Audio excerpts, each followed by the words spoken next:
एक छोटी सी गली थी जहाँ दिन भर के शोर, हंसने हंसाने और छोटी मोटी बातें होती रहती थी। आज भी वैसा ही दिन था।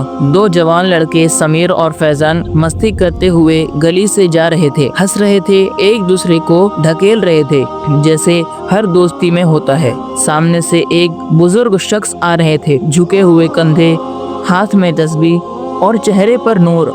नाम था हजरत अब्दुल हक। अल्लाह के नेक बंदे हर रोज लोगों को अखलाक और सब्र का दर्श दिया करते थे। गली थोड़ी तंग थी। फैजान मस्ती मस्ती में पीछे हट रहा था और उसी वक्त बुजुर्ग उनके पास से गुजर रहे थे।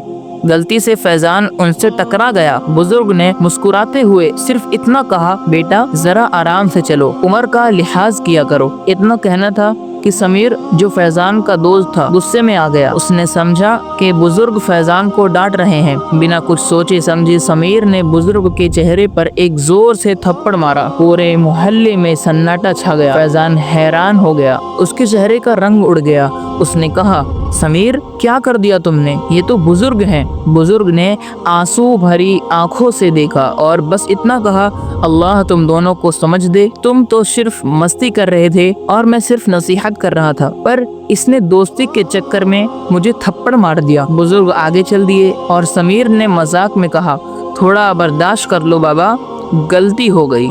लेकिन कुछ ही देर बाद एक अजीब मंजर हुआ। समीर अचानक से चुप हो गया, उसके हाथ कांपने लगे, उसका चेहरा पीला पड़ गया, आंखों के सामने अंधेरा छाने लगा और लोगों के देखते देखते समीर जमीन पर गिर गया।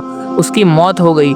फैजान रो रहा था, चीख रहा था, समझ नहीं पा रहा था क्या हुआ। बुजुर्ग ने सब लोगों के सामने आखिरी बार उस लड़के की तरफ देखा, फिर आसमान की तरफ देखकर कहा, ये मुझे जानता भी नहीं था। ना कोई रंजिश, ना कोई बात, सिर्फ अपने दोस्त के लिए बिना कुछ सोचे समझे मुझे थप्पड़ मार दिया। अब मेरे दोस्त अल्लाह को गुस्सा आया और फिर मेरे उस सच्ची दोस्ती वाले दोस्त ने इसको एक थप्पड़ मार दिया, लेकिन ये बर्दाश्त नहीं कर पाया और मर गया। इस किस्से से हमें दो बातें सीखने को मिलती है। पहला, मत समझो कि जो मजलूम चुप है वो कमज़ोर है, हो सकता है उसका सबसे बड़ा दोस्त अर्श पर बैठा हो। दूसरा, कभी किसी की खामोशी से मत खेलो, हो सकता है वो सीधा अल्लाह से बात कर रहा हो।